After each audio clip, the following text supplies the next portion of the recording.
Good morning বন্ধুরা, mummy দেওয়ার চ্যানেলে সবাইকে স্বাগতম জানিয়ে আবার চলে এসেছি একটা নতুন রান্না নিয়ে। আজকে আমি রান্না করবো লাসিং মাছ। দেখো মাছগুলো ছোটো ছোটো হলেও খেতে কিন্তু খুবই স্বাদ। আর এগুলো নিয়ে নিয়েছে নাতনির জন্য দুটো কাতল মাছের টুকরা। এখন আমি হলুদ লবণ দিয়ে দিচ্ছি হলুদ গুঁড়া, লবণ দিয়ে দিলাম, সামান্য সরষের তেল। এখন আমি ভালো করে মাখিয়ে নেব মাছগুলোকে।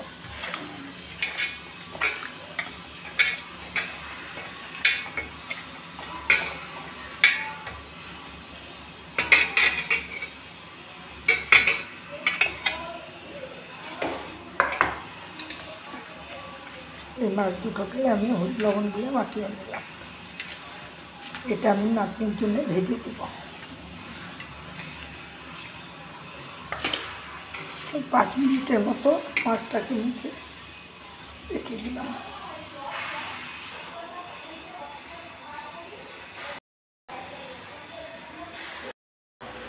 মাছের জন্য সবজি নিয়ে নিলাম। এই যে কচু, মুখি কচু, এই মুখি কচু দিয়ে আমি রান্না করব। আর সঙ্গে দিব একটা আলু। এখন আমি সবজি কেটে নিচ্ছি। মাছের জন্য সবজি কেটে নিলাম। মুখি কচু, কাঠি কচুও বলে কেউ কেউ, আর নিয়ে নিয়েছি সঙ্গে আলু। মাছের জন্য মশলা নিয়ে নিচ্ছি। একটা পেঁয়াজকে আমি টুকরো করে নিয়েছি। কাঁচা আর পাকা মিলে 4টা লঙ্কা। আমি নিয়ে নিয়েছি দেশি টমেটো, দেখো কি সুন্দর ছোটো ছোটো, 8-10টার মতো।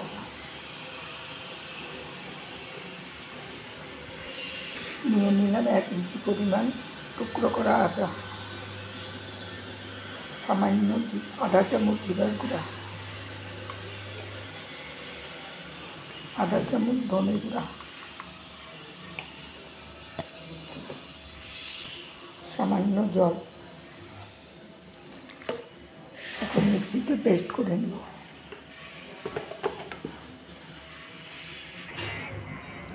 দিয়ে দিলাম সরষের তেল। তেল গরম হয়ে এলে আমি মাছ দিয়ে দেব।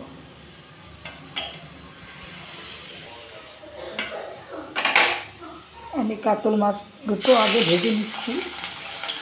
নাতির জন্য পাতলা ঝোল করব।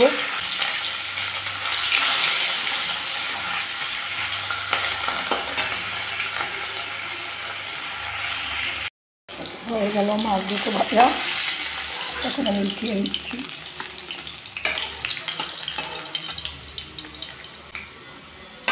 এখন আমি লাসিং মাছগুলো ভেজে নেব। ছেড়ে দিচ্ছি। এক পিঠ হয়ে গেলে পরে উল্টে দিব।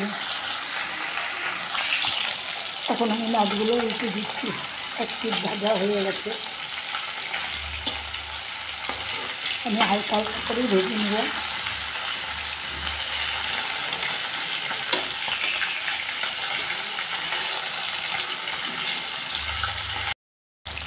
হয়ে গেলে কয়েকটা মাছ ভাজা আমার কমেছি।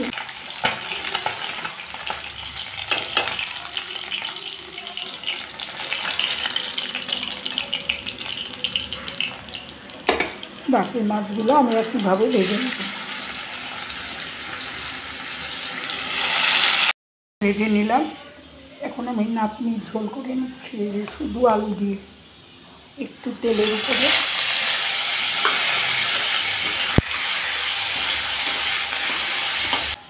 দিয়ে দিলাম হলুদ গুঁড়া সামান্য, আর দিয়ে দিলাম স্বাদ মতো লবণ।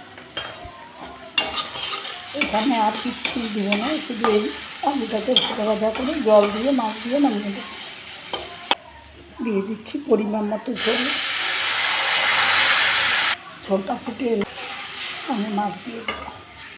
রান্না করে নিলাম কাঠকল মাছ আলু দিয়ে মশলা ছাড়া নাতনির জন্যে ঝাল। মাছ রান্না করার জন্যে দিয়ে দিচ্ছি কড়াইতে সরষের তেল,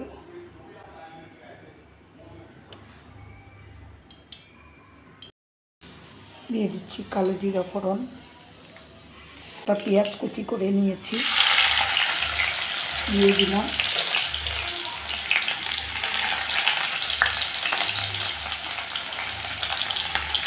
তেজপাতা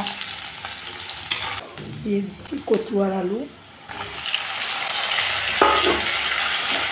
আলুটাকে ভালো করে লাল লাল করে ভেজে দিয়ে দিচ্ছি প্রয়োজন মতো হলুদ গুঁড়া,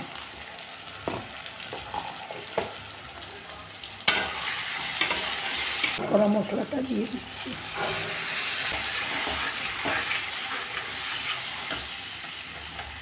সামান্য মশলা ধোয়া জল, স্বাদ মতো লবণ।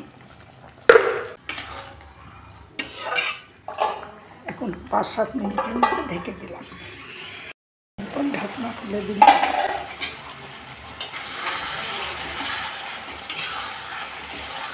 সুন্দর গন্ধ। আপনারা এইভাবে বইকচি দিয়ে রান্না করে দেখবেন, দারুণ লাগে খেতে। তখন আর মনে হয় না আর কিন্তু ঢেকে দিচ্ছি। 2 মিনিট পর ঢাকনা খুলে দিলাম।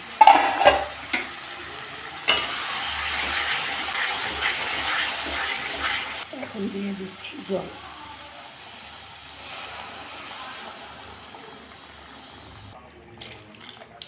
পাঁচ মিনিটের জন্য ঢেকে দেব। ঝোল অনেকটাই ফুটে এসেছে।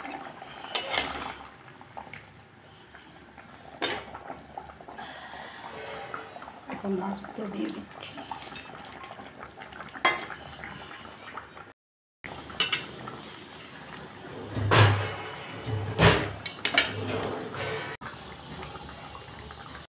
খুলে দিলাম, হয়ে গেল আমার লাচিন মাছ দিয়ে কচু আলু দিয়ে ঝোল। আমার রান্নাটা যদি তোমাদের ভালো লাগে, তাই আমার রান্নাটা যদি তোমাদের ভালো লেগে থাকে একটা লাইক শেয়ার কমেন্ট করে দিও। যারা আমার পাশে আছে তাদের জন্য তো অসংখ্য ধন্যবাদ রইল। আর যারা নতুন আমার ভিডিও দেখছো তাদেরকে সাবস্ক্রাইব করার জন্য একটা অনুরোধ জানালাম। বেল আইকনটাকে প্রেস করে রেখো যাতে আমার ভিডিওগুলো সবার আগে তোমাদের কাছে পৌঁছায়। সবাই সুস্থ থাকো, ভালো থাকো, এটাই কামনা করি ভগবানের কাছে।